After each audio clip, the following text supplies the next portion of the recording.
오늘 또 이 새로운 스튜디오에서 첫 번째 네. 잡스 방송하시는데 또 아주 뜨거운 얘기를 가지고 오셨어요. 대통령 강용욱 대표의 메신저 뭐 도청 예. 이야기라고 해야 되나? 예, 그렇지 않아도 잡스가 원래 월요일에 하다가 격주 월요일에 하다가 수요일로 바뀌었는데 이거 저희 생각해 주신 건지 강영욱 대표님께서 어제 그 SNS를 다시 시작하셨더라고요. 아. 인스타그램에 이제 글을 올리셨는데 어제 비가 많이 오고 그랬잖아요. 그래서 네네. 강아지 사진 올리면서 비 오는데 나가고 싶나 보다 이렇게 하셨어요. 근데 최근에 이게 한 2달 정도 된 이슈였는데 강영욱 대표가 회사는 그만하겠다라고 좀 약간 잠정 선언을 하신 건데 계약고는 계속하고 회사는 이제 안 하겠다 이렇게 지금 선언을 한 게 아닌지 싶습니다. 대통령은 계속하지만 회사는 그만두겠다. 네.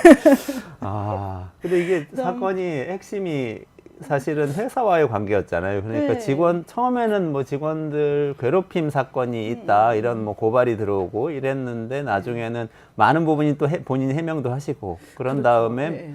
마지막으로 남은 거는 사내 메신저는 그래도 네. 들여다본 건 맞다 이렇게 된 거죠.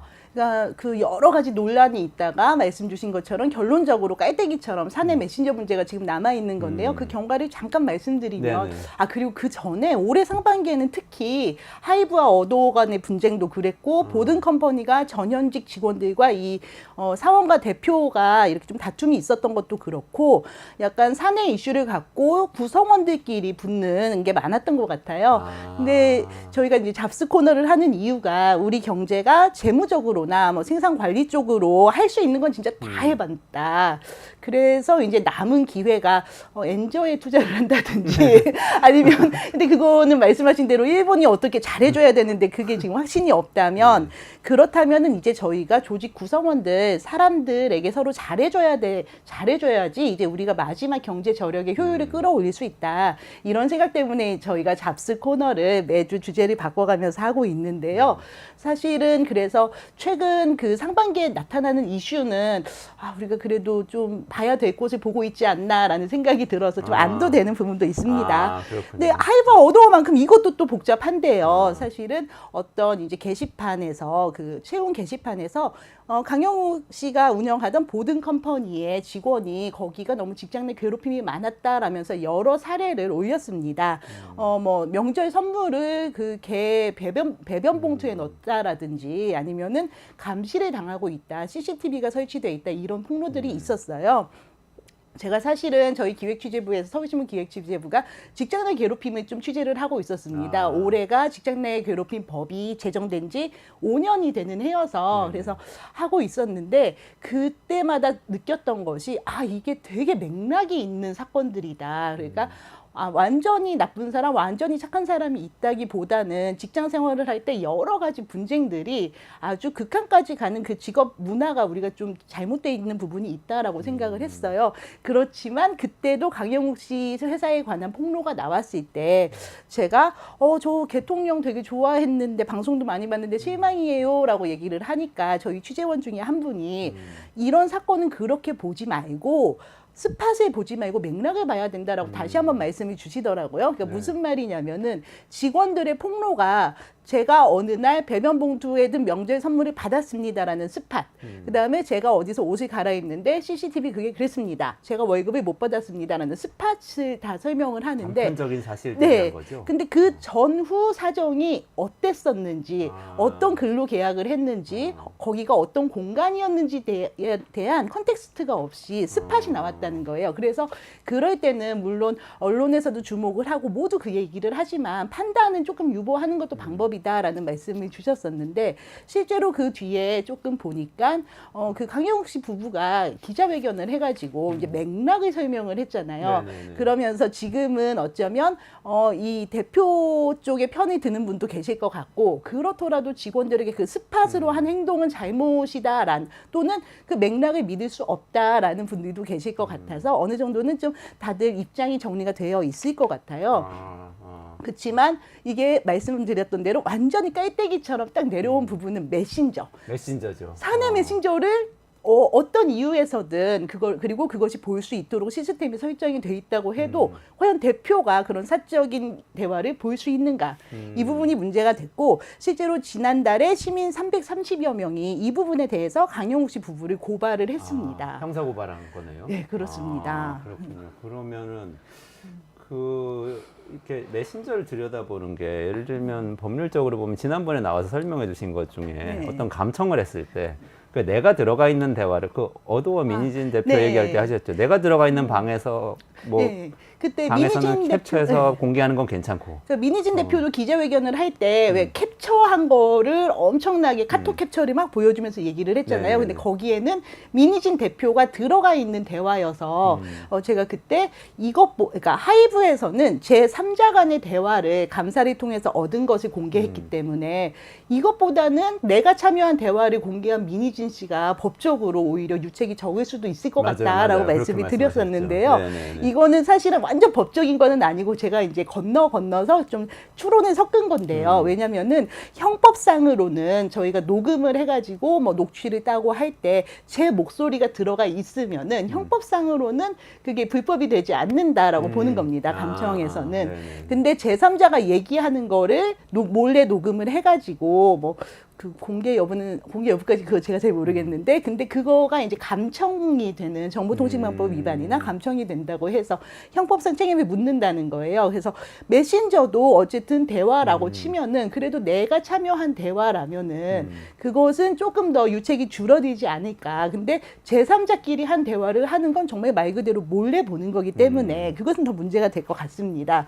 그런데 다만 이번 사건에서는 업무용 메신저잖아요. 그러니까 네네. 카톡처럼 범용 메신저가 아니라 이번에 이 회사에서 쓴 메신저는 네이버 웍스라고 하는데 네네네. 기관별로 이 전용 메신저를 쓰는 데가 많은 이유가 기관별로 뭐 재무 관리라든지 회계 관리라든지 인사 관리라든지를 하는 그 OS 프로그램을 쓸 때 또는 사내 메일 같은 거를 쓸 때 메신저 프로그램을 끼워서 서비스로 주는 거죠. 네네네. 예, 이제 그리고 그리고 많은 회사에서 그런 범용 메신저를 못 쓰게 하잖아요.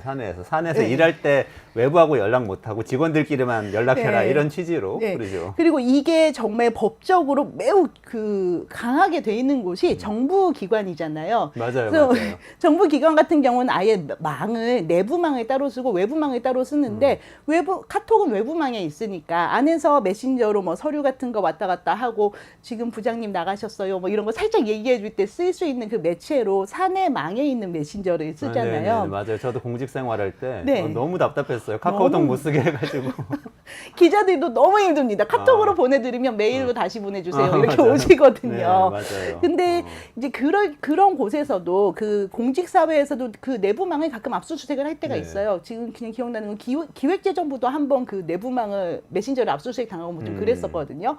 근데 그렇게 보면 사실 저희가 공직에서는 내부망, 외부망이 완전 다르기 때문에 로그인을 새로 해야 되기 때문에 내부망에서는 되게 업무적인 얘기를 할 것 같잖아요. 네. 외부망은 뭐 카톡 이렇게 맞아요. 쓰고 네. 근데 실제로 사람이 공사가 그렇게까지 구분되지는 않아서 맞아요. 사실 그 뭐 공공기관의 내부망에 있는 메신저를 압수수색을 하는 경우에도 은근히 되게 뒷얘기나 뭐 이제 오늘 뭐 저녁 뭐 먹을까부터 시작을 해가지고 막 되게 사적인 대화가 생각보다 많이 나오거든요. 네. 그런데 내 외부망 이런 분리가 없이 그냥 직원들끼리는 항상 그 업무용 메신저를 쓰는 곳에서는 사적 대화가 더 많이 아무래도 담겨지겠죠. 근데 저는 충격을 받은 게 이번에 쓴 게 네이버 웍스라고 그랬잖아요. 네. 강영욱 대표 회사에서. 근데 네이버 웍스는 사실 우리가 네이버도 있기 때문에 네이버 웍스 쓰는 거는 카카오톡 쓰는 것처럼 누가 볼 수는 없겠지 이렇게 생각을 하기 마련일 것 같아요. 네. 사내 메신저라고는 하지만 네이버 색깔로 이렇게 딱 돼 있고.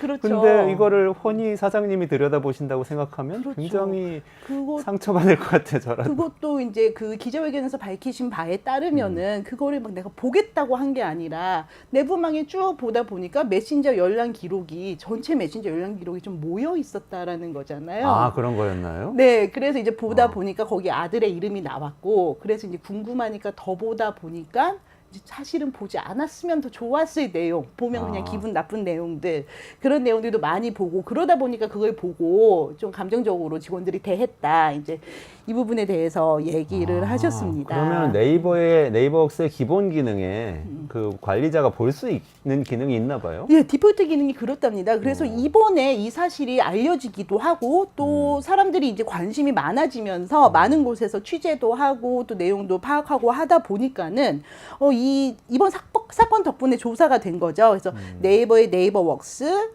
마이크로소프트의 팀즈, 세일즈포스의 슬랙, DK 테크인의 카카오워크, 그리고 토스랩의 잔디가 있는데 이 중에서 잔디만 직원 간 대화를 볼 수 없도록 설계가 돼 있고. 뉴스토마토는 잔디를 쓰고 있습니다. 정말 스마트하시네요. 직원을 생각하는 회사인가 봅니다. 네, 그런데 제가 이 기사를 보면서 참 고마운 기사다라고 생각을 하면서도 부질없다라고 생각을 한 거는 왜 그러냐면요.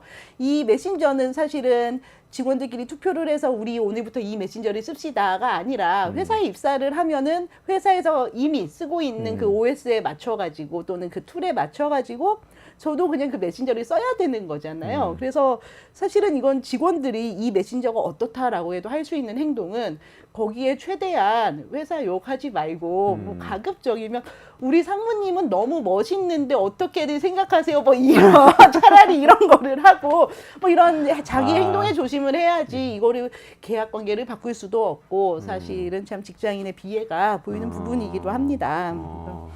그러네요. 근데 지금 이 강영욱 대표 건에서는 네. 아까 잠깐 말씀하신 게 거기 아들과에 관련된 뭐 어떤 얘기가 있어서 봤다고 그랬잖아요. 네. 근데 갑자기 드는 생각이 네. 좀 요즘은 이렇게 어떤 사람이 없는 장소에서 그 사람에 대해서 계속 조직적으로 얘기를 한다거나 아니면 학교에서도 이렇게 어떤 한 해 빼놓고 단톡방 만들어가지고 그에 대해서 얘기하고 이러면은 범죄가 될 수도 있다고 또 들었어요. 네, 맞습니다. 이게요, 네. 저희도 취재하면서 되게 독특했던 부분인데요. 이게 학교 폭력은 아마 신고를 하고 학폭위를 운영하고 한 역사가 10년이 훨씬 넘었습니다. 근데 직장 내 괴롭힘 같은 경우에는 금지법이 시행된 지가 지금 5년이 올해가 이제 돼가지고 한참 시행착오를 겪고 있는데요. 직장 내 괴롭힘법이 학폭법이랑 좀 닮았잖아요. 네네네. 그래서 학폭법에서 있는 것들이 직장 내 괴롭힘으로 쭉 그 현상이 옮겨오고 있는 게 있는데 그 중에서 오지 않고 있는 부분이 이 메신저에서의 모욕 부분입니다.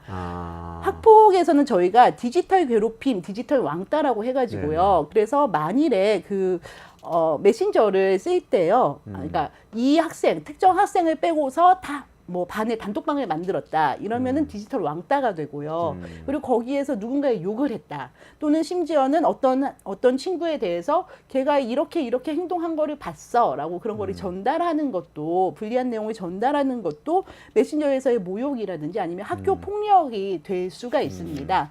그런데 직장 내 괴롭힘에서 보면은요. 사실은 저희가 단톡방을 만들어서 부서 업무를 같이 할 때가 많이 있잖아요. 거기서 뭐 정보도 공유하고요. 그런데 이 단톡방이 있으면은 항상 부서장이 없는 단톡방도 있잖아요. 네네네. 이제 저희 경험상으로는.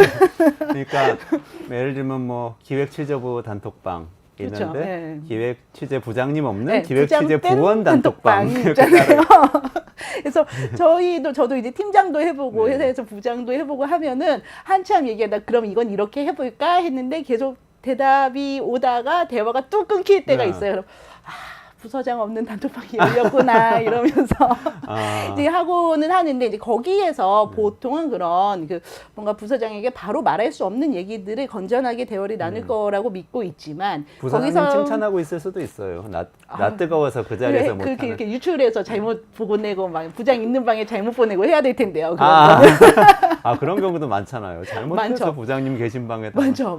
예, 나도 부장님 여기 좀 그러지 있다 않나요? 하고 부장이 얘기하고 뭐 이런 것들도 사실 많죠. 그런 그리고 뭐 실수들. 설렁탕 먹고 싶으면서 파스타 먹자고 먼저 얘기하시는데 내가 먼저 설렁탕 얘기할까? 뭐 이런 얘기도 막 잘못 올리고. 그래서 이제 저희가 그런 거가 되게 많이 있잖아요. 근데 거기서 뭐 좋은 말만 하면 좋겠지만 사람 사는 게 또 어떤 날은 좀 험한 말이 나갈 수도 있고 할 텐데 심지어 그러니까 직장 내 괴롭힘에서는 사실은 그게 있어도 그게 괴롭힘으로 될 가능성은 좀 적습니다. 다르군요. 네, 학폭하고. 학교 폭력이랑은 조금 달라요. 그러니까 학교 폭력보다 직장 내 괴롭힘이 역사가 짧은 것도 있지만 그 완전한 속성, 기본 속성이 다른 부분 때문에 좀 다른 게 있는데요.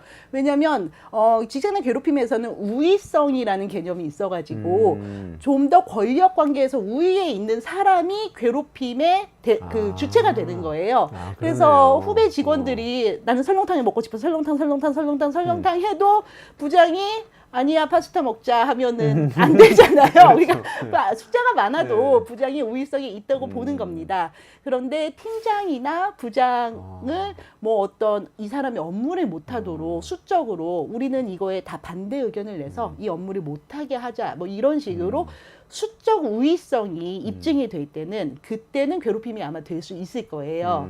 그렇지만 보통은 직급이 높은 사람이 직급이 낮은 사람에게 하는 게 그 괴롭힘법의 기본적인 취지이기 때문에요. 학교 폭력 같은 경우에는 학교 친구들이 다 동등한 관계에서 폭력이 일어나는 거니까 그런 왕따 같은 게 문제가 되는 거고 직장 내 괴롭힘은 조금 다르기는 합니다. 근데 이 케이스에서는 만약에 강영욱 씨의 아드님 이야기를 그렇게 나눴다면 그 사실관계가 좀 밝혀졌나요? 만약에 그랬다면 어떻게 될까? 사실관계 뭔가 이거 좀 궁금해지네요. 그 조사 같은 게 지금 수사기관에서 이루어지지는 아마 않았을 거예요. 네. 근데 이제 아마 많이 비화가 되면은 강용욱 씨 부부 측에서 모욕죄 내지는 그런 명예훼손죄, 왜냐면은 사람들이 어쨌든 복수로 있는 공간에서 어떤 특정 사람에 대해서 비난이나 혐오스러운 말을 했다라는 걸 입증을 할 수 있으면 되기는 할 것 같습니다, 사실은. 그리고 업무용 메신저인데 거기서 그 디폴트 값으로 볼 수 있도록 설정이 돼 있기 때문에 이거를 감청으로 만일 감청이라면은 이게 증거 자체가 잘못 입수된 거기 때문에 부당한 방법으로 입수된 거기 때문에 수사 자체가 성립이 안 되겠지만 아마 그렇게 될 수도 있지 않을까. 그러니까 이건 되게 많은 조건이 성립했을 때 처벌이 될 수도 있고 안 될 수도 있고 이런 부분입니다.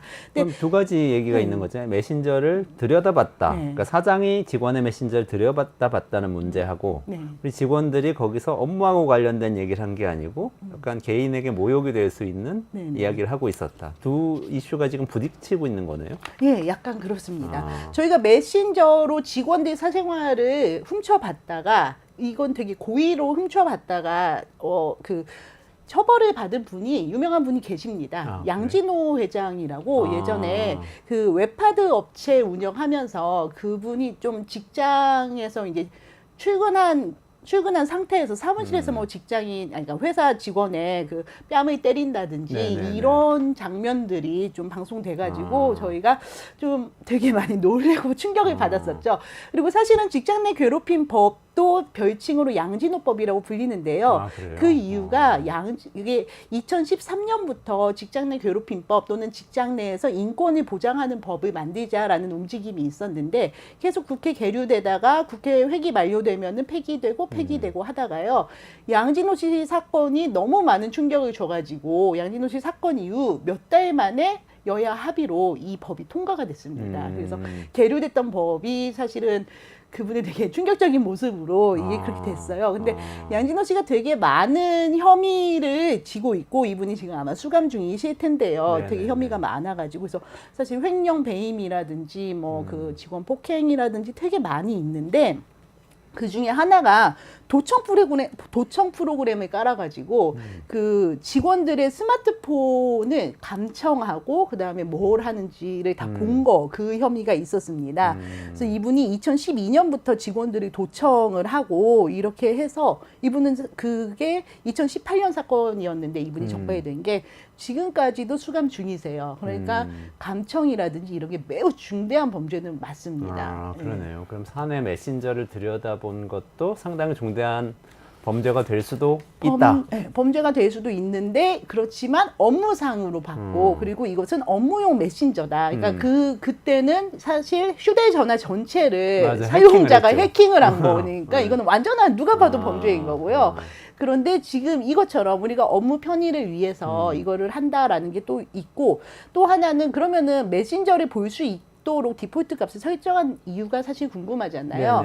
어떤 얘기를 하냐면은 직원들이 감사를 하거나 아니면 직원들이 뭔가 좀 불법적인 행동을 하지 않도록 약간 그것을 사후에 좀 볼 수 있도록 하는 조치라고 지금 설명이 되고 있거든요. 그러니까 어쨌든 업무적으로나 아니면은 회사에서는 쓸 이유가 있기는 한 겁니다. 회사에는 그러면 도움이 되는 거예요? 사내 메신저의 그런 사내 메신저를 들여다볼 수 있는 권한을 갖는다는 것, 그게 회사한테는 좋은 건가요? 그게 필요한 저는 사실 건가, 아니 그러니까 정말로 회사에서 뭐 무슨 도난 사고가 났다든지 도난 사고는 좀 이상하군요. 그래도 어쨌든 뭔가 기술 유출이 났다든지 그렇죠. 하면은 네네네. 그건 매우 내밀하게 이루어지는 일이기 때문에 이 사람의 행적을 다 봐야 되고 행적을 보기에 메신저나 아니면 이 사람의 컴퓨터 뭐 이런 이런 것보다 더 좋은 거는 없을 겁니다. 근데 문제가 일어나지 않았을 때 일상생활에서도 그럼 이게 필요한 기능인가에 대해서는 제가 비록 회사 대표나 회사 회장님은 아니지만 저는 좀 별로일 것 같아요. 그래요. 왜냐하면 저희도 취재를 하면서 되게 많은 정보를 보지만 사실은 이 정보만 보면 좋겠는데 이 정보까지 봐서 스트레스를 받을 때도 있어요. 그러니까 정말로 업무상 또는 남들의 사적인 대화를 보는 게 그게 뭐 항상 자신에게 불리한 얘기가 있을 수도 있고요. 사실 강영욱 씨 부부 같은 경우에도 안 봤으면은 아무 그렇죠. 일도 일어나지 네. 않았을 일을 봐서 기분이 나쁜 거잖아요. 근데 거기에 정말로 누가 의도적으로 나는 부장님이 너무 좋아, 꿈에도 좋아 이렇게 하는 사람은 정말 의도적으로 하겠지. 누가 회사에서 누군가의 말을 내 메신저에 좋게 쓰지는 않을 거잖아요. 그렇죠. 그러니까 일단 기분 나쁜 말이 써 있을 가능성이 훨씬 높기 네네네. 때문에 안 하는 거고요. 실제로 외국에서는 이 문제가 그렇게 크게 불거지거나 논란이 되지 않습니다. 네네. 그래서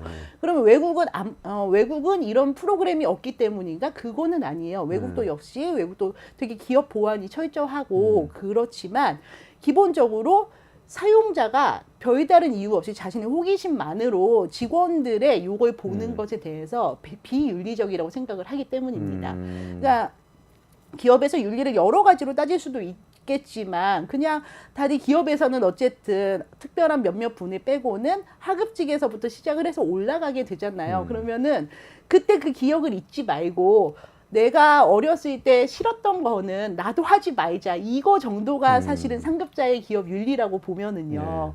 제 메신저를 누가 본다는 거를 누구도 좋아하지 않을 거고 그게 아주 윤리적인 행동이라고 생각하지 않을 거잖아요. 그러니까 네. 내가 공식적인 업무 시간에 회의 시간에 사람들이 다 보내서 다른 사람이 메신저를 보진 않을 거 아니에요. 몰래 가가지고 뭐 퇴근했을 때나 점심시간에 혼자 있을 때 이렇게 볼 거 아니에요. 그런 행동은 안 하는 게 기업 윤리라고. 근데 이게 윤리 보는 얘기로 겁니다. 하면은 약간 뭐랄까 그냥 착한 사람이 되자 이렇게 들리기도 해요. 근데 저는 얼른 드는 맞아요. 생각이 이게 시스템으로 만들 수는 없을까 싶기도 해요. 예를 들면 어떤 특정한 사건이 생겨서 뭐 검찰이나 경찰이 영장이 있어야 수사를 할 수 있는 것처럼 회사의 어떤 프로세스를 거쳐서 결재를 받아야만 감사라든지 이런 어떤 특정한 케이스에 한해서 직원의 누구의 메신저를 특정해서 시간을 특정해서 그걸 들여다볼 수 있다. 이렇게 사내에서 규정을 만들어 놓는 거 어떨까? 그런 생각도 사실 드는데. 그 생각도 조금 드는 게요. 이 보안 문제 같은 경우에는 윤리 문제도 있고 법적 윤리 문제가 있지만 윤리는 되게 늦게 바뀌기 때문에 법적으로 제약을 했을 때 확 바뀌는 것들이 있긴 있습니다. 그게 대표적인 게 또 메신저인 카카오톡이잖아요. 네네네. 그러니까 카카오톡 같은 경우가 예전에는 검찰이 압수수색을 가면은 서버를 그대로 줬다는 거죠. 그래서 어떤 범죄자 이거를 아는 분은 카카오톡에 가가지고 그 서버에서 지워달라고 요청하고 그 행동이 이상해가지고 그분의 숨은 범죄가 뭐 밝혀지고 이런 예도 있기는 했는데 이게 문제가 되고 사용자들이 그렇다면 나는 카카오톡을 쓰지는 않겠다라고 하니까 카카오톡이 지금은 그거를 서버 제공을 하지 않습니다. 그러니까 이런 식으로 뭔가 사용자의 단결이라든지 아니면 뭐 법적인 이런 제도로 인해서 사람들이 거기에 관심을 갖게 되면은 일순간에 바뀔 수는 있겠지만요. 근데 역시나 업무용이기 때문에 여기에서 여러 가지 문제가 생길 수 있는 겁니다. 예를 들어서 취업을 하러 들어가는데 거기서 너의 업무용 메신저는 언제든 열어볼 수 있다 라고 있으면 내가 이것 때문에 취업을 안 하겠다라고 X를 쓰기는 그렇죠. 참 어렵거든요. 그래서 이것은 사실은 그런 뭔가 제도적인 개편도 아주 중요한 문제이지만 그 전에 먼저 정말 사용자가 이런 행동을 하는 걸 조금 부끄러워해야 하는 그런 문화 그것도 어렵지만 가야 될 게 같습니다. 그거는 지금은 직원들이 이거 들여다봐도 돼요 하고 합의를 명시적으로 해주면 사실은 들여다보는데 별 문제는 없는 네, 뭐 상태인데 그 기업 합의 자체가 상태니까. 정말 자발 흔쾌한 건지는 알 수 없는 거죠. 예를 들어서 뭐 다 내년도 연봉 계약을 해야 되는데 자 연봉 내년에 15%에 올리는데 네가 메신저 열람 이거를 허용하면은 뭐 3% 더 올려주게 뭐 이런다면은 거기에서 그때는 또 사람 마음이 그럼 내가 메신저를 조심해서 써야지라고 생각을 하게 될 거고 그렇지만 사람의 일이 또 쓰다 보면 그게 안 되게 될 테고 분쟁이 될 수도 있겠죠. 근데 또 얘기하다 보니까 메신저라는 것 자체가 좀 새로운 문화이고 테크놀로지인데 이거 좀 잘 쓰는 경우는 없어요? 이렇게 감시하는 데만 쓰고 지금 그렇죠. 저도 지금 메신저의 배신이라고 좀 생각이 들었는데 그래서 우리 구시대 메신저를 잠시 치우면은 미래에 멋진 메신저가 지금 오고 있습니다. 있어요? 그건 어떤 케이스죠? 사실 저희가 이제 다시 한번 말씀드리자면 저 메신저는 이제 이용자 아니까 직원 입장에서는 조심해야 되고요. 근데 저희가 직원 입장에서 그보다 좀 빨리 알아야 될 내용은요. 지금 생성형 AI 기술이 정말 핫하잖아요. 그런데 여기서 놓치면 안 되는 게 기업이 사내 업무에서 사내용 AI 메신저 또는 AI 챗봇을 써가지고 이걸로 업무 효율성을 높이고 또 직원들이 막 잘 말하지 못하는 거, 물어보기 어려운 것들 이런 거를 서로 이렇게 실시간으로 얘기해주는 그런 챗봇들을 대기업이 중심으로 막 퍼지고 있습니다. 이게 상당히 업무 효율성을 높이고 그러면서 조직 문화도 개선하는데 좀 도움이 되는 것 같아서 소개하고 싶었습니다. 그게 지금 뭘 물어보면은 자동으로 대답해주는 그런 챗봇인 건가요? 예, 그렇습니다. 그래서 사실은 그냥 선임한테 물어보면은 되고, 그 다음에 뭐 인사팀에 물어보면 되고 할 일을 뭐 굳이 그렇게 물어보나라고 하지만 이게 조금 애매한 것들을 못 물어봐가지고 문제가 생기는 경우들이 이거 되는 물어보면은 거예요. 바보 같을 텐데. 네. 그래서 근데 그게 또 회사의 실적과 전혀 관계가 없니? 그렇지 않습니다. 제가 막 이 예를 생각을 해왔는데요. 예를 들면 이런 거예요. 유가가 막 올라가고 있어요. 근데 제가 직원이고 뭐 한 대리급인데 해외 유가 구매 업무, 해외에서 석유 그 선물 구매 업무를 하는 사람이에요. 근데 유가가 쭉 이러다가 갑자기 유가가 뚝 떨어진 상품이 나올 수도 있잖아요. 근데 그게 새벽 3시에 나왔습니다. 자, 근데 이걸 사면은 회사에 너무 이익이 돼요. 일단 이걸 잘 잡으면. 밤새서 근무하고 있는데. 열심히. 밤새서 근무하고 있다는 것도 알릴 수 있고 그렇지만 이거를 하려면은 구매 결정을 하려면 상무님이나 뭐 전무님 임원의 허가가 있어야겠죠. 이게 뭐 한두 푼이 아니니까요. 그럼 고민을 할 거 아니에요. 내가 지금 새벽 3시인데 이걸 했는데 이걸 하면은 또 그것 때문에 전화해라고 내가 바보가 될까? 아니면은 정말 훌륭한 직원이야 이렇게 될까? 정말 여기서 고민을 하는데 이거를 새벽 3시에 물어볼 데가 없을 텐데 챗봇에 예전에 우리 회사에서 새벽에 조건이 좋은 유가 선물을 계약한 선례가 있니? 라고 물어보면 얘가 있다고 하면은 전화를 해서 나중에 물론 이제 그때 그 상무님이 이 상무님은 아니니까 이것 때문에 전화해라고 할 수도 있지만 그때는 예 상무님 이런 선례가 있어서 저는 우리 회사가 이런 회사인 줄 알았습니다라고 설명을 할 수가 있잖아요. 변명을 할 수가 있고.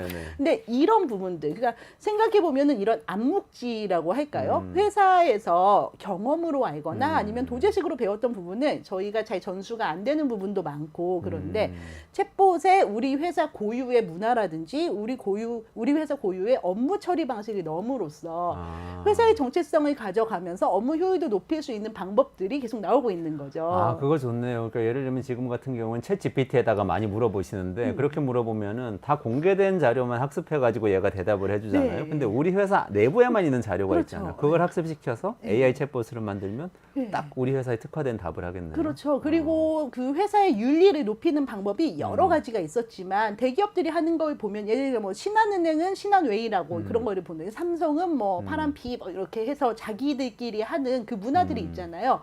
그 문화라는 것이 그 하나의 구호이기도 하지만 그게 쭉 내려와서 행동 양식이 되고 그 행동 양식에서는 어느 정도의 선이 정해져서 우리 회사는 최소한 뭐 협력업체 여기까지는 갑질은 하지 않아라는 그런 암묵지가 있는 건데 그것을 챗봇이 독자적으로 학습할 수 있는 시대가 된 윤리도 겁니다. 그렇게 바꿀 수 있다. 그러니까 효율성도 높이고 윤리도 바꿀 수 있다. 아까 조직 문화 얘기도 좀 하셨는데 조직 문화에도 영향을 줄 수 있나요? 이 챗봇이? 그렇죠. 그리고 사실은 요즘이 조직마다 문제가 되는 게 성별 간 생각이 다른 것과 그것보다 사실은 더 문제가 세대 간 세대가 문제가 있잖아요.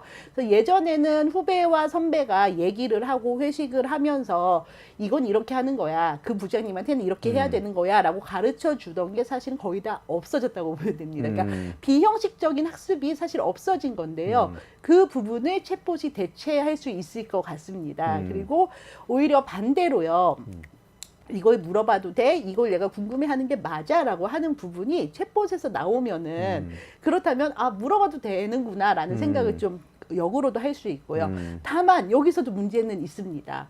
지금 저희가 메신저 단계 그 전에 업무용 메신저에서 열어보기가 가능했잖아요. 네, 네. 챗봇은 아, 사람끼리 하는 것도 아니기 때문에 별거에 다 물어보지 않겠습니까? 아, 그러네요, 진짜. 근데 만일 이상한 거 이거를 물어봤다가. 열어본다라고 하면은 그땐 또다시 우리 상무님은 너무 멋진데 우리 상무님에게 잘하려면 어떻게 뭐 이런 질문만 들어가겠죠. 그러면은 저희가 이제 그거를 학술적으로는 정말 조직 침묵이라고 하더라고요. 그러니까 침묵하는 조직이라는 겁니다. 아. 그러니까 어떤 뭐 대안은 아주 높은 사람에게도 있을 수 있지만 신입 사원한테도 있을 수 있잖아요. 그 대안이 잘 인출되는 게 좋은 회사일 텐데 그 기능이 마비가 되는 거죠. 감시 때문에. 아, 그러네요.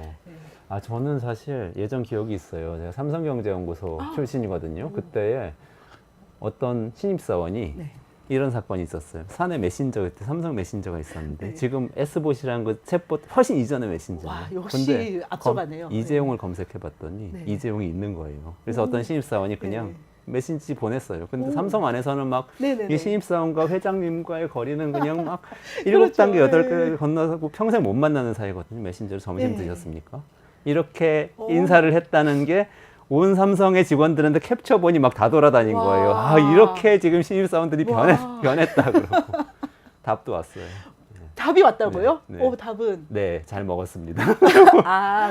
어떻게 그 다음에 그런 건 NU는 아, 없고요. NU 는 없고요. NU가 그냥 없었군요. 그렇게 바뀌었다고 회장님 합니다. NU가 없었네요. 아, 지금 오늘 사내 메신저로 시작해서 이렇게 말씀을 듣다 보니까 이 에피소드가 생각난 게 네. 진짜 이게 사내 메신저에서 AI 봇으로 넘어가면서 조직 문화를 근본적으로 바꿀 수도 있겠다. 회장하고도 맞다이 뭐 이럴 수도 있는 거고 끼리끼리 뭐 그룹화 이것도 될 수 있는 건데 그 모든 것은 다 이 감시라는 이 문제를 어떻게 적절하게 해결하느냐에 달려있겠다. 이런 교훈을 저는 좀 얻은 것 같아요. 네, 저희가 믿을 수 있으면 좋은 세상이 열리는 거고 믿지 못하면 회장님 좋은 말만 하다가 네. 끝나는 거고요. 그럴 것 그러네요. 같습니다.